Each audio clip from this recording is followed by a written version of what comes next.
De aquí nos vamos hasta el espacio del cine, de las series, de Netflix, en definitiva también. Carlos, ¿qué tal? Muy bien. Patrocina este podcast.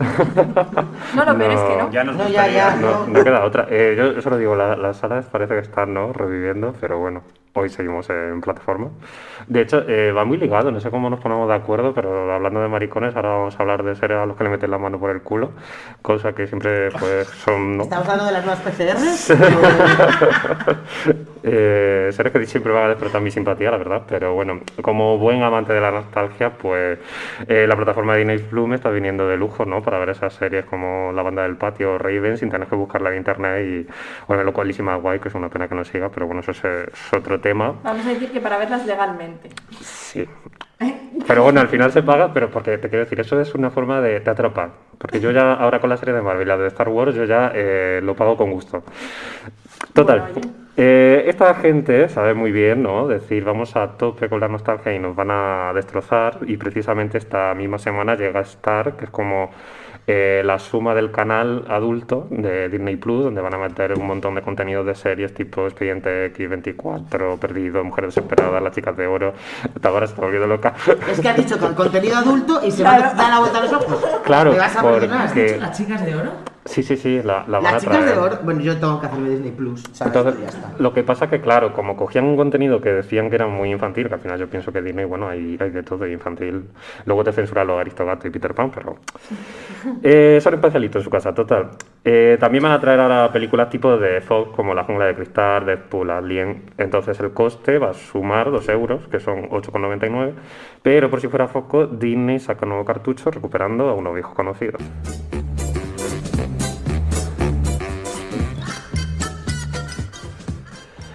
Los Muppets, o como se conoce más en nuestro país, los teleñecos, se adueñan de la compañía del ratón con el mítico Saw de los Muppets, serie de 5 temporadas emitida entre 1976 y 1981.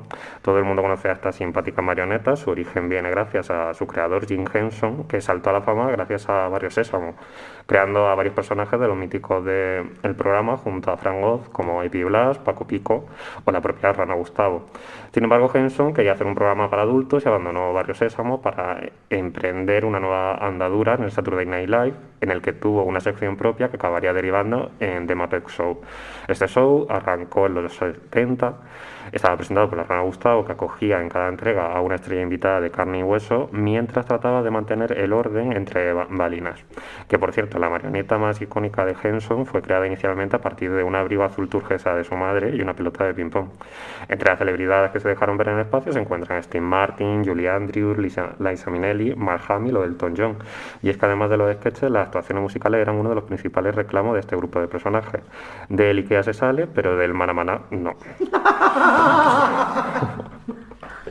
muy fan. Maná, maná. Maná, maná. Maná, maná. Y ojo, porque esta melodía fue creada por Pietro Umiliani para un documental sobre la vida sexual de los suecos. ¿De los? Suecos. ¿Qué les pasa a los suecos? Es que te digo Con de las los de- orcos. Algún día os cuento. Sí, vale. Tiene Maravilloso. todo relación. En fin, Henson quería hacer que el show terminase en su punto álgido y lo consiguió. Tras 5 temporadas finalizó con los índices más altos de su existencia y nos dejó un programa para el recuerdo que sigue siendo un referente en el ámbito de la comedia y que fue emitido en más de 100 países. A partir de entonces, legado de sus personas que se ha seguido estirando con el paso de los años con hasta 30 productos entre series y películas. En 2004 Disney se hizo con los derechos de toda la franquicia, que le costó bastante, la verdad, la pelea, pero bueno, como ya se murió el creador, pues no tenía nadie que se quejara.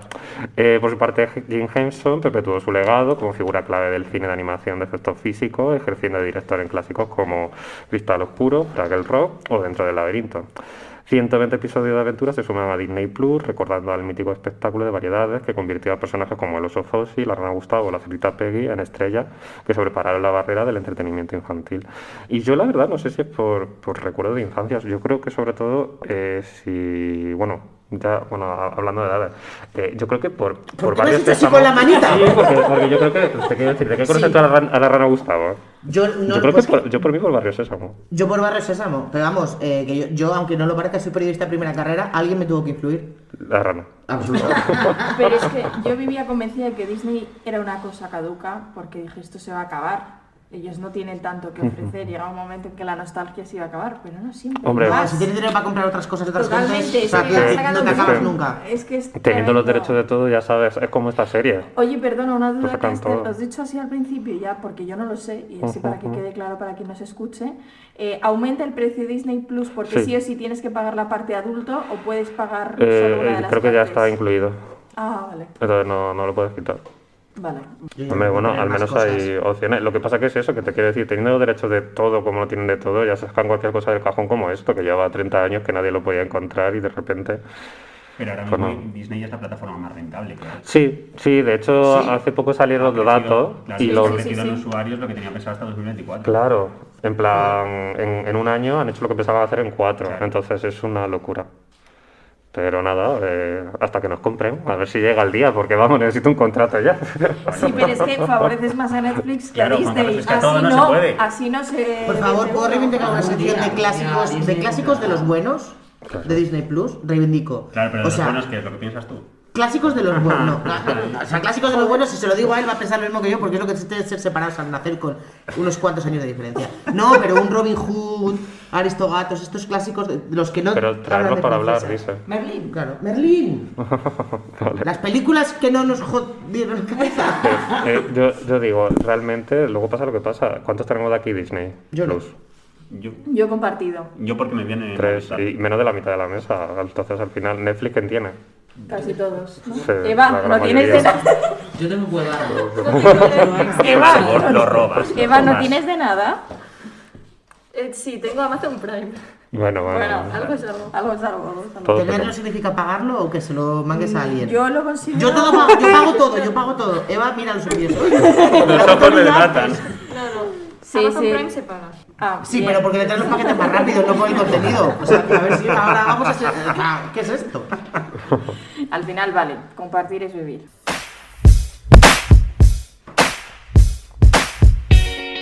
Llegó nuestra sección de microrelatos y Eva, ya que estás ahora en el candelero, pues venga. Lánzate. Pues este se llama United Colors, de Manuel Menéndez Miranda. El héroe envuelto en su capa desaparece en las alturas, con la chica desmayada entre sus brazos. La multitud vitorea entusiasmada. La ciudad está segura bajo su protección. Regodeándose ante su inminente festín, Drácula reflexiona que empezar a vestirse con colores chillones ha sido la mejor idea de su muerte. Carla. El mío se llama Regalos y es de Jen Ferrero. José regaló a los pastores los presentes de los Reyes Magos. Los pastores tampoco supieron qué hacer con ellos. Juan Carlos. Yo he traído No tires cartas de amor de recientemente fallecido Joan Margarit. Ellas no te abandonarán, el tiempo pasará, se borrará el deseo. Esta flecha de sombra y los sensuales rostros bellos e inteligentes se ocultarán en ti, al fondo de un espejo. Caerán los años, te cansarán los libros, descenderán aún más e incluso perderás la poesía. El ruido de la ciudad acabará por ser tu única música y las cartas de amor que habrás guardado serán tu última literatura. Tamara. Lo he perdido. Bueno, yo no sé qué me pasa últimamente, que estoy con el tema de los monstruos como un poco enganchada. Ahí que va. No sé de quién es, lo he encontrado. El monstruo en el armario me arrastró al interior y me tapó la boca con su mano áspera. Si no te callas, vendrán a por nosotros. Me Madre advirtió. mía. Javi. El mío es de Maricruz Pérez y Cardo y se llama Confianza. ¿Cómo íbamos a imaginarnos que no sabía nadar cuando lo observamos lanzarse con esa elegancia desde el borde del acantilado? Luego lo vimos dejarse llevar por la corriente haciendo un muerto panza arriba y la verdad es que cuando dio contra aquella roca de la bifurcación supo mantener la compostura. Los chicos nos moríamos de envidia y a las chicas los ojos les hacían chiribitas, pero cuando cayó por la cascada grande a la zona de los cocodrilos empezamos a preocuparnos un poco. Yo no sé qué pasa que en esta sección pasamos de los monstruos a la semana pasada que era todo amor, de repente monstruos otra vez. Aquí no hay muerte. Ahora, Aquí hay pero muerte. es todo como, pues eso, Bueno, monstruos, ponemos de muerte, acuerdo. oscuridad, totalmente. Y a ver, porque es que esta risa y esta voz que oíamos como de fondo ha llegado aquí para quedarse, esperemos. Paloma, ¿qué tal? Bienvenida. Hola, bienvenido yo. Gracias. Vosotros. Bien hallada y nada, todo tuyo. Bueno, nada, como yo pues vengo aquí que ni idea, pues gracias que me habéis pasado la oportunidad de poder leer unos de Faroni, Cuando Dios quiera. Yo viví por entonces con una vieja y ella me preguntaba a veces, ¿cuándo vas a ordeñar? Y yo respondía, después de comer. Al rato le preguntaba yo a la vieja, ¿cuándo comemos? Y la vieja decía, cuando Dios quiera. Así nos pasábamos buena parte de los días. Luego me hice grande, cursé estudios medios y superiores y llegué a saber que, en efecto, la vida es tan difícil como los filósofos explican en sus libros. Momento de votar, yo no es por nada, pero Paloma ha venido pisando muy fuerte. Venga, Javi, empieza a votar. Yo tengo que ir con Carla. Yo a Carla también. Yo a Javi. Yo a Carla. Yo a Javi. Carla. Carla ha ganado. Venga, Carla, va recuperando puestos. No te Natario, envalentones. Joder. ¿cómo va? Pues cuádruple empate de 4. ¿De 4? Claro. Tamara, Paz, Javi y Carla. Estás muy repartido este año. Sí, es verdad. Ya os podéis... Pues aquí o nos cargamos a alguien. A ver qué hacemos, Carla. Ya estamos pensando más. Javi y yo trabajamos en equipo. Eso es.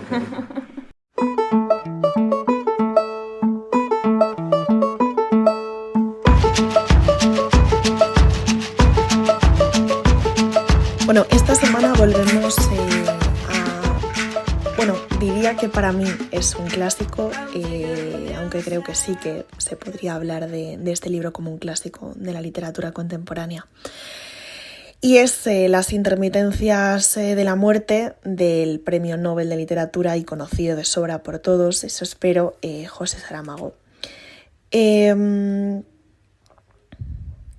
Es un libro del que creo ya hemos hablado, sin embargo, estas últimas semanas he vuelto a él y me parecía importante volver, sobre todo porque creo que siempre que se da una segunda lectura la concepción y la realidad que vemos en el libro nunca es la misma que la primera vez, ¿no? Entonces me parece interesante también esa segunda lectura opuesta a la primera y todo lo que ha cambiado en nuestra percepción y también en nosotros y en la persona que somos al leer el libro de un momento a otro, ¿no?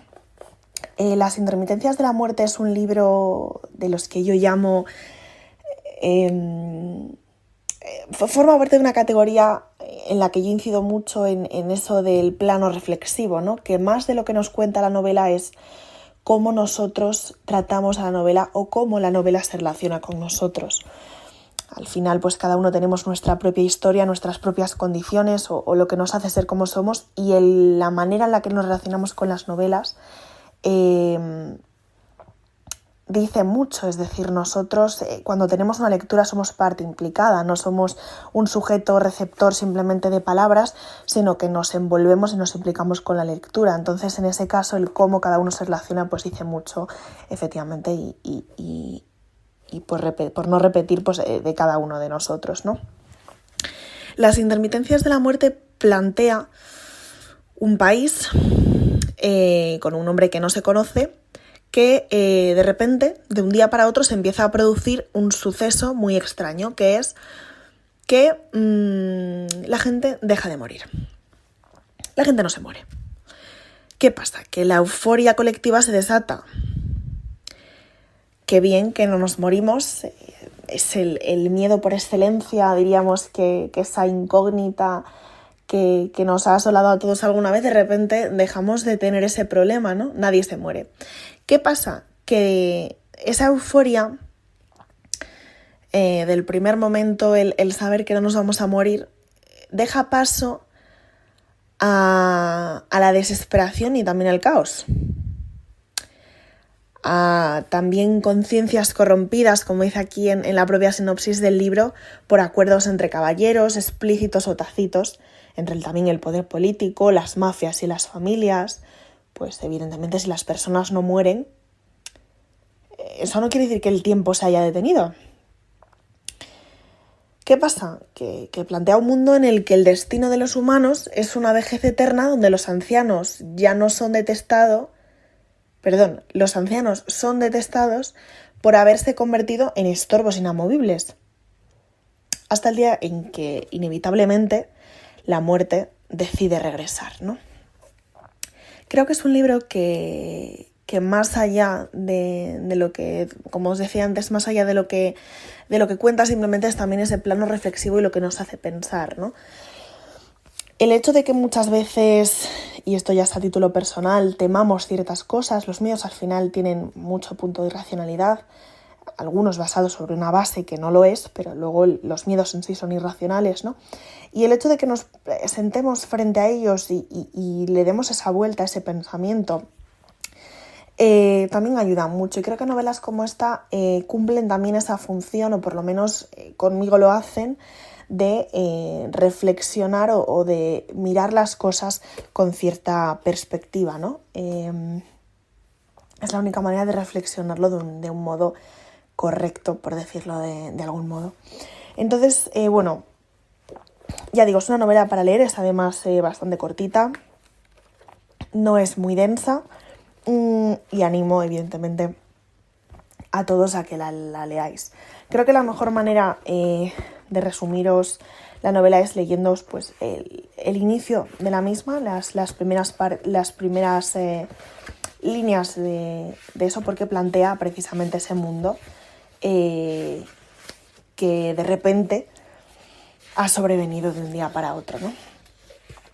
Se tratan muchos temas, algunos de manera más clara que otros. Es mucho, como os digo, ese plano reflexivo y ese plano que no está en las propias palabras, pero se tratan muchos temas, el amor, la soledad, el miedo. Entonces, la verdad creo que es una lectura apasionante, muy necesaria y nada, procedo a leeros ese inicio. Al día siguiente no murió nadie. El hecho, por absolutamente contrario a las normas de la vida, causó en los espíritus una perturbación enorme. Efecto a luces justificado. Basta recordar que no existe noticia en los 40 volúmenes de la historia universal, ni siquiera un caso para muestra, de que alguna vez haya ocurrido un fenómeno semejante. Que pasara un día completo con todas sus pródigas 24 horas, contadas entre diurnas y nocturnas, matutinas y vespertinas, sin que se produjera un fallecimiento por enfermedad, una caída mortal, un suicidio conducido hasta el final, nada de nada, como la palabra nada. Ni siquiera uno de esos accidentes de automóvil tan frecuentes en ocasiones festivas, cuando la alegre irresponsabilidad o el exceso del alcohol se desafían mutuamente en las carreteras para decidir quién va a llegar a la muerte en primer lugar. El fin de año no había dejado tras de sí el habitual y calamitoso reguero de óbitos, como si la vieja Atropos de regaño amenazador hubiese decidido envainar la tijera durante un día. Sangre, sin embargo, hubo, y no poca.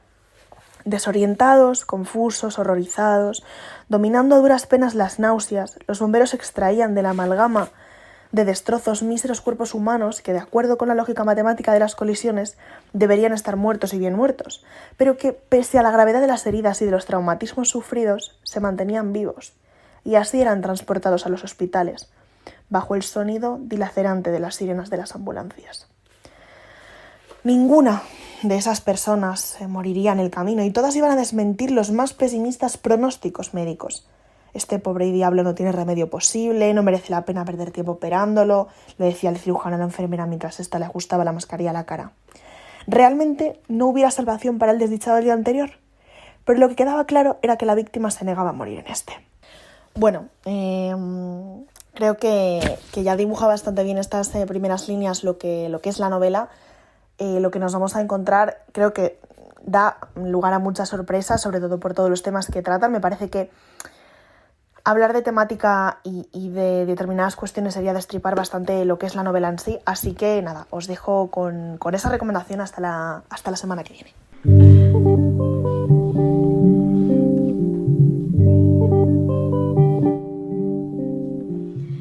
Y con esta sintonía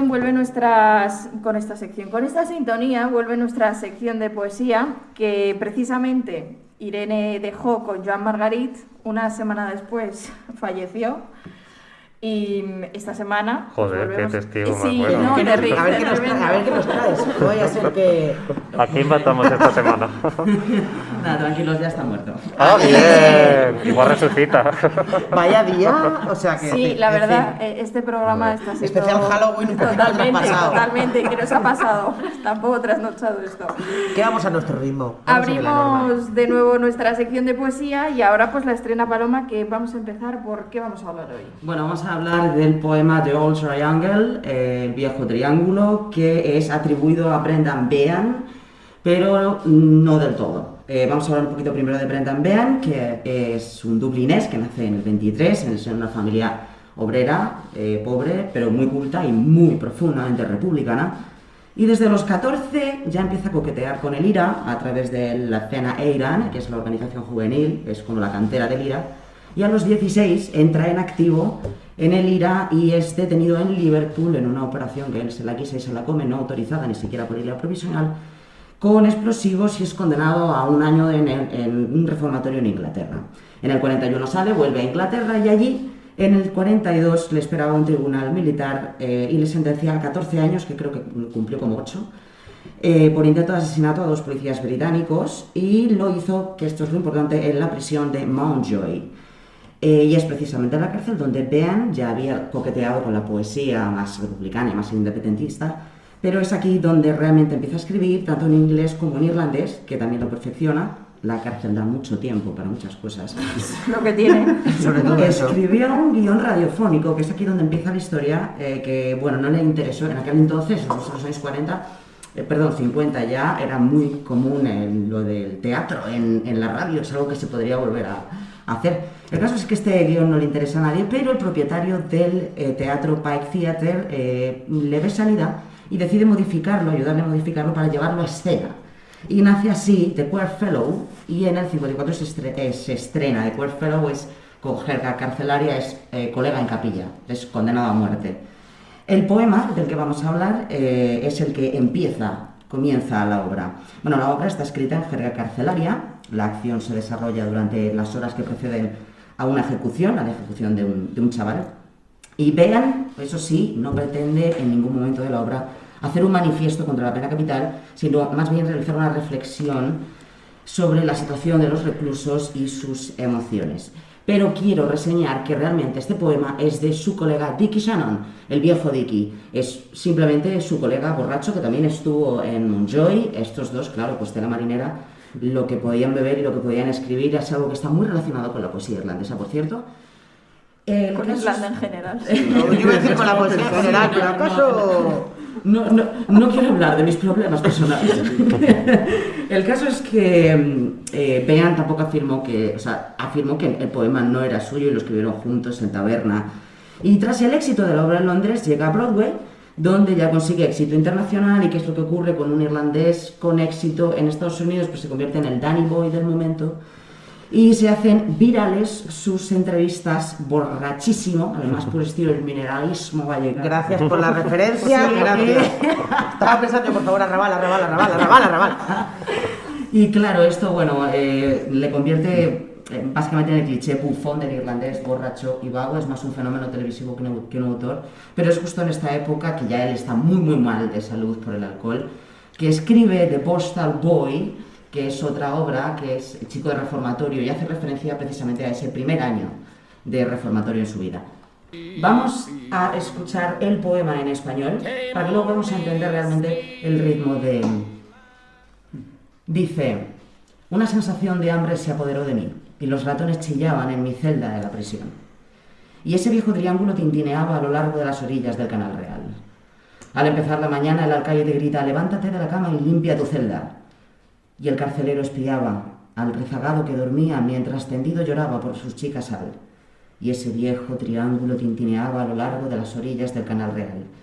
En una hermosa tarde de primavera, el holgazán yacía soñando y las gaviotas volaban muy por encima del muro.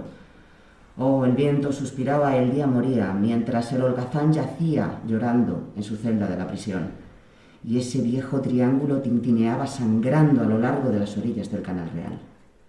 En la sección femenina hay 75 mujeres, y yo deseaba ir y habitar entre ellas. Entonces sí, ese viejo triángulo podría ir tintineando a lo largo de las orillas del Canal Real.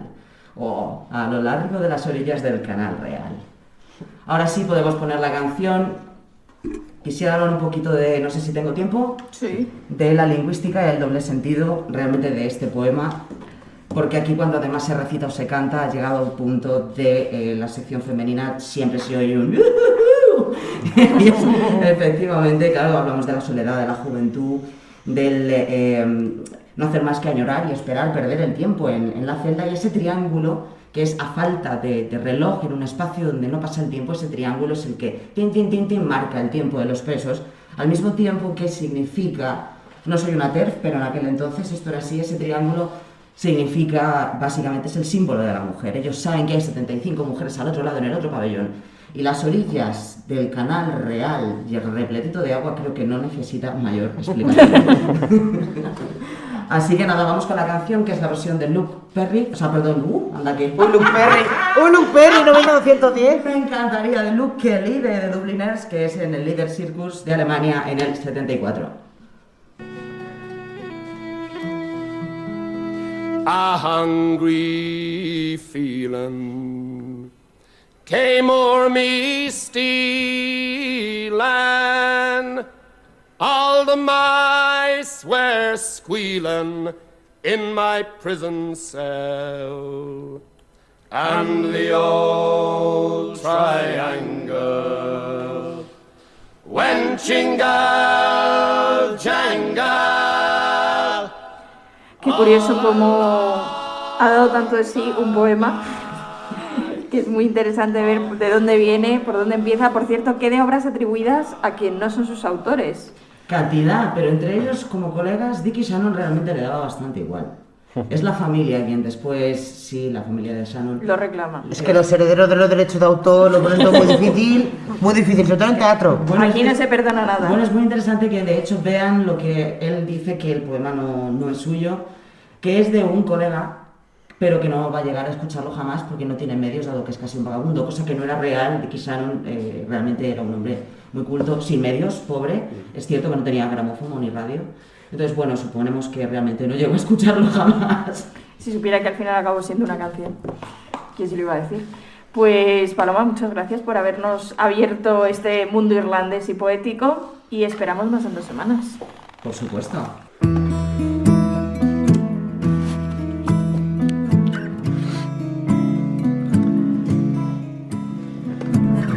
Y abrimos otro mundo, entramos en la fotografía. El mundo de los vivos todavía. Bueno, no tanto. El caso es que hoy vamos a hablar de una imagen que fue tomada en 1911 durante la expedición Terra Nova, la oficialmente conocida como la British Antarctic Expedition de 1910, que fue la tercera de las exploraciones británicas a la Antártida durante el siglo XX y una de las más significativas de la edad heroica de la exploración en este continente. El nombre popular de la expedición proviene del nombre del barco que Scott y sus hombres emplearon para llegar hasta el continente antártico. La expedición estuvo liderada por Robert Falcon Scott, un experimentado explorador, capitán de la Marina Real Británica, y que previamente había dirigido una expedición similar a esta tierra helada, la conocida como Expedición Discovery, entre 1901 y 1904. El objetivo principal de la expedición, tal y como había expresado el propio Scott, era alcanzar el Polo Sur y asegurar así al Imperio Británico el honor de esta proeza. Sin embargo, la expedición tenía otros objetivos más allá de la conquista polar, tales como la investigación científica o la exploración geográfica. Fue una iniciativa privada. Eso sí, la expedición Terra Nova gozó del apoyo de forma no oficial del gobierno británico, que sí contribuyó finalmente con la mitad de estos costes, así como el Almirantazgo y la Royal Geographical Society, la reputada Real Sociedad Geográfica de este país. Durante su recorrido se realizó un complejo programa de investigación científica, así como la exploración de la tierra de Victoria por el nombre de la reina británica, y de las montañas transantárticas, aunque no pudieran llevar a cabo el reconocimiento de la península de Eduardo VII. Sin embargo, el viaje que realizaban al Cabo Crozier entre los meses de junio y julio de 1911 consistió, eso sí, en la primera travesía en la que se usaron trineos para alcanzar las profundidades del invierno antártico. El mapa antártico comienza en el Mar de Ross y hay recorridos por la expedición Terra Nova y también la expedición Amundsen. La aparición en la zona de la expedición noruega del explorador Roald Amundsen hizo que esta expedición de Scott, la británica, afrontara el reto de ser el primero en llegar al Polo Sur. El equipo principal de exploradores del capitán Scott estaba formado en aquel entonces por un grupo de nada más que 5 hombres que sí que llegaron al Polo Sur un 17 de enero de 1912, en pleno invierno, para encontrarse allí con el grupo noruego que les había precedido. El éxito de la gesta de Amundsen, de los noruegos, quedó empequeñecido en el mundo anglosajón, pues precisamente por la peripecia de las muertes de Scott y de sus compañeros durante el trayecto de retorno. la recuperación de las anotaciones del viaje de Scott, que llevó a cabo una expedición de búsqueda 8 meses más tarde, permitió conocer y difundir muchos detalles de su expedición. Existen distintas opiniones, eso sí, sobre las causas que contribuyeron al desastre final de la expedición, en el que todos acabaron muertos, así como las controversias sobre su organización, siendo una de ellas el grado de responsabilidad que tuvo el capitán Scott al final de este desenlace. Durante el sexto Congreso Internacional de Geografía, que tuvo lugar en Londres en 1885, se fijó la conquista de la Antártida y del Polo Sur como las principales prioridades a llevar a cabo en el marco de la investigación de este Congreso. Una de las motivaciones que condujo a la Asamblea a centrarse en esta expedición consistió en que por aquella época esa parte del planeta había quedado prácticamente en el olvido después de la expedición Erebus y Terror que realizó el botánico James Clark Ross entre 1839 y 1853, medio siglo antes, así como luego la preferencia también de la conquista del Polo Norte, que por entonces era una aventura pues que había atraído a una mayoría de exploradores. En el contexto de la época, en el que el público demandaba grandes hazañas para sentirse bien, llegar a ser la primera nación en alcanzar algún lugar tan alejado o simbólico del planeta, produjo a los estados una gran motivación por subvencionar este tipo de misiones. Sin embargo, la eminencia de conflictos como la Primera Guerra Mundial provocó que muchos de los gobiernos decidiesen finalmente reducir las subvenciones destinadas a la exploración, pues porque bueno, necesitaban el dinero para armamento, la construcción de navíos de guerra, un hecho que justificaría que una proporción notable de exploradores polares, de exploraciones polares, fuesen militares y que este tipo de incursiones también estuviesen animadas por un fuerte sentimiento patriótico. Y volviendo a la expedición Discovery, que anteriormente había llevado a cabo Scott entre 1901 y 1904, hay que decir que se tenía un mayor conocimiento de la Antártida, ya que su grupo había alcanzado un punto que se encontraba más cercano al sur que el que se había alcanzado con anterioridad. Sin embargo, para Scott, dicho punto consistía en un lugar para su uso exclusivo, además de considerar que solo él tenía derecho a volver. Así le fue la vida, que terminó taciturno. Para Scott, retornar a la Antártida y concluir la conquista del Polo Norte se convirtió, pues como pasa con muchos de estos exploradores, casi en una obsesión que le condujo a fijarse la proeza como su última meta a cumplir antes de la muerte, y así fue. Entre 1907 y 1909, la tentativa de la expedición Nimrod, otra dirigida por Ernest Shackleton, de ir al polo desde la base de Scott, pasando por el glaciar Bergmore, alcanzó una latitud a menos de 180 kilómetros del Polo Sur. La utilización de esa área por parte de Shackleton fue muy mal tomada por Scott, no se lo tomó bien el hombre, por el compromiso previo de Shackleton de no hacerlo, porque Scott, decía, la consideraba su área de trabajo exclusiva. Esto supuso un final conflicto entre ellos y estimuló a Scott a llegar a superar los logros de Shackleton.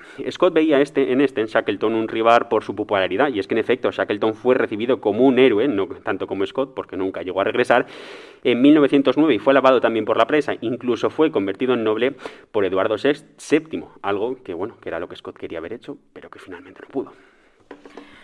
Una vez más, bueno, realmente se fusionan casi las secciones para convertirse, veo en una parte de la historia, pero es que sí, eso es precisamente la fotografía. Pero es que la fotografía es, no sé si la habéis visto, es como una gran grieta dentro del polo, vamos, de una grieta del Polo Norte en la que se ve todo hielo y a un grupo de exploradores al final. Es una foto muy conocida, lo que pasa es que complicada de bueno, definir. Hay que imaginarla, y si no, por cierto, y si no, las redes sociales, @ Telón y CTA Nueva. Ahí está, muy bien metido, Javi, así me gusta.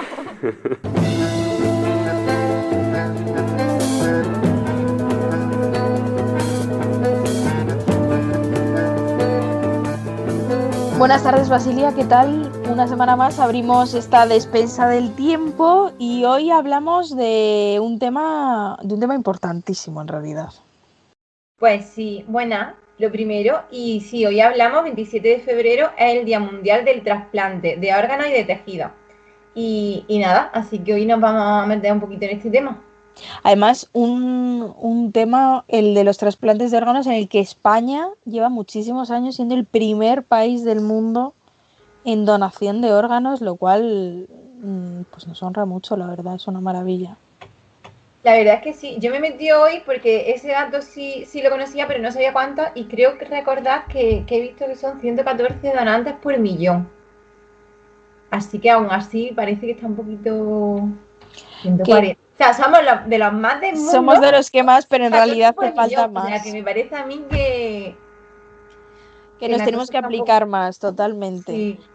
Y a todo esto nosotros hablamos de la donación de órganos, claro, pensando hoy en día, la donación de médula, pues si hay un fallecimiento que se dona, pues yo qué sé, la córnea, lo que sea, pero este terreno, esta sección no va de anatomía, esta sección va de arte, entonces vamos a ver cómo hilamos esta situación.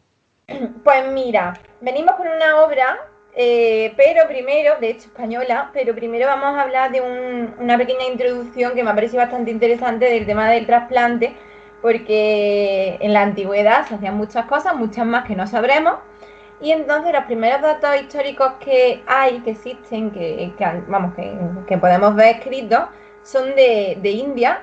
Y no tengo muy claro la fecha porque he encontrado 3 fechas diferentes, o 5, o 6, o 7 antes de Cristo. Esto tampoco es novedad dentro del arte, bueno, de la historia en general. Claro, de la historia. Entonces, yo lo digo, entre el 5 y el 7 antes de Cristo, hay un tratado médico hindú que se llama Susruta Samhita, o algo así, que este tratado expone, diferentes cosas sobre la medicina y la cirugía, y lo hizo este médico que se llama Surruta.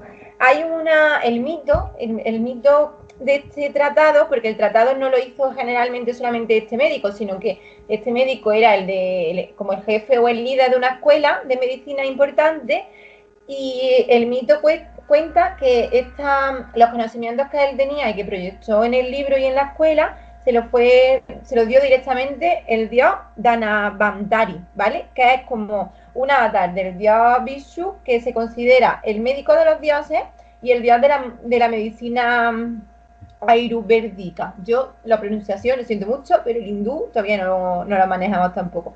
Y esta medicina es aquella que mezcla el cuerpo, la mente y el espíritu, ¿vale? Entonces el dios se asocia al tema. En este tratado nos presentan cómo son las primeras operaciones que eran de nariz, de rinoplastia, que es lo que estaba él especializado, y era porque como el castigo para los que habían sido infieles o ladrones, o para las mujeres adúlteras, era cortarle la nariz para que estuvieran marcados. Entonces el médico empieza a hacerle un trasplante cortando un trocito triangular de la frente, lo invierten y reformaba la nariz, y así se te quedaba una cicatriz en la frente, pero podías volver a hacer tu vida en público sin que te ficharan, porque claro, con la nariz cortada por mitad, pues poco pronto que te encasillan. Sí, igual es un rasgo reconocible, sí. Así que pues este médico hacía eso hace pues entre el 5 y el 7 antes de Cristo. Luego también quería nombrar un poquito el mito del dios Ganesha, hindú, que también hay como varias versiones, y en 2 de ellas era un niño que le cortan la cabeza y luego se la trasplanta de elefante. Y he querido meterlo ahí un poquito también por el tema del trasplante.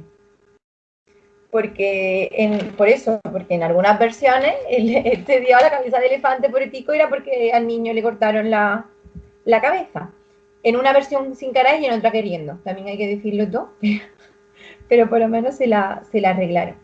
Y ahora sí, ya me voy a meter en el cuadro que vamos a hablar hoy. Vamos a indagar en este cuadro que has dicho, por cierto, es de una pintura española. Curioso dato también, siendo España, precisamente como comentábamos al principio, el primer país en donación de órganos. Y bueno, vamos a empezar por cómo se llama.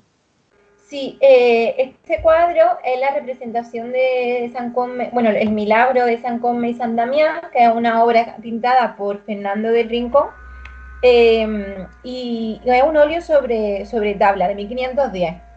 Representa, mide 188 por 155, que me gusta a mí decir siempre también un poquito que nos ubiquemos en el tamaño, y está en el Museo del Prado, aunque creo que no está visible, porque según he leído está en depósito, guardado, básicamente. Almacenado, sí. Almacenado, eso. Y no se puede ver, pero eso, el pintado es de una época que pasa de la Edad Media al Renacimiento. Entonces hay una fusión de estilos entre ambas partes, y lo que vemos es una versión que está representada en muchas épocas de la historia y del arte y de muchos países, porque viene de la mitología de los milagros cristianos. Así que os voy a hablar un poquito de San Cosme y San Damián para meternos en el asunto, y ahora vemos lo que está pasando en el cuadro. Pues a ver, ¿quiénes eran San Cosme y San Damián y qué tiene que ver con todo esto? Porque Pues ya, estamos aquí ya abriendo muchos hilos, pero todo va a converger en un punto, claro, todo un va para momento Nicolás. de atención. Eran dos cristianos del siglo III que eran médicos y además ellos llevaban el cristianismo y la medicina de forma gratuita, curaban a la gente y a los animales, tanto a personas como a animales, y no querían nada a cambio. Entonces como que la gente los quería mucho y se cambiaban también al cristianismo muchas personas por su estilo de vida de ellos, pues les atraía, ¿no?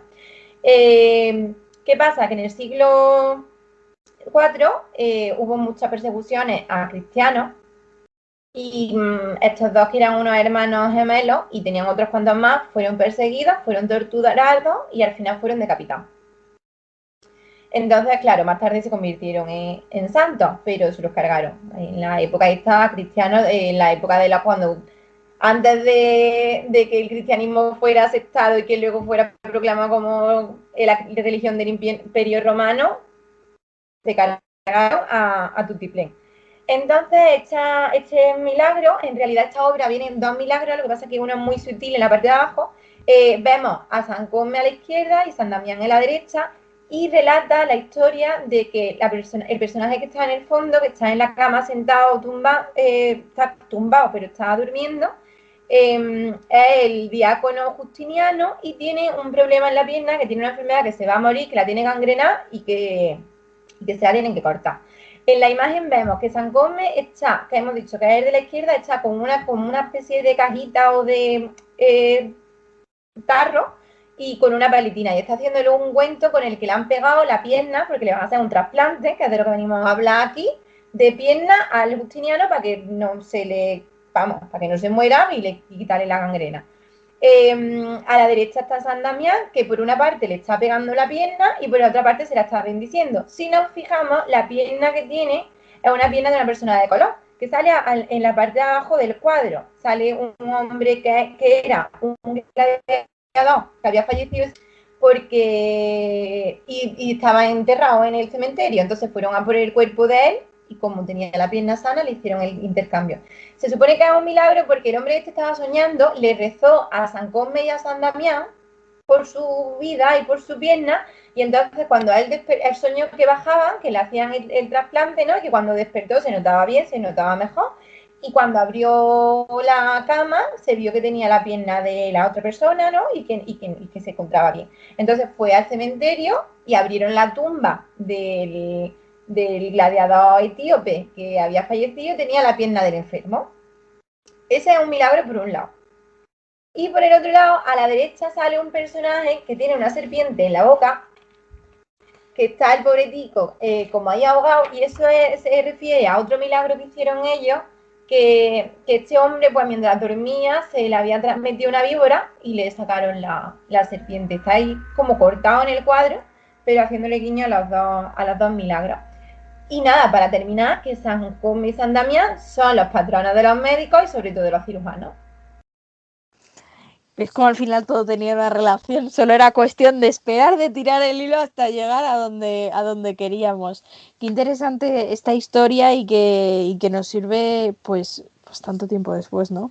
Que seguimos con esa moraleja de ayudar al otro a través de un trasplante y permitir que continúe otra vida. Y que encima lo hagamos a través de un cuadro que ojalá, por cierto, podamos ver pronto en el Museo del Prado, que están haciendo ahora ahí distintas acciones para que se pueda recuperar todo ese fondo y se pueda mostrar que allí cerrado pues no hace nada. Pues la verdad es que sí, y ya te digo, al final lo que venimos aquí, todo se relaciona con el arte, si el arte está en todos lados. El arte está en todas partes. La verdad es que sí. Pues como siempre, muchas gracias, Basilia, y nos vemos la semana que viene con más y mejor. Gracias a ti, hasta la semana que viene.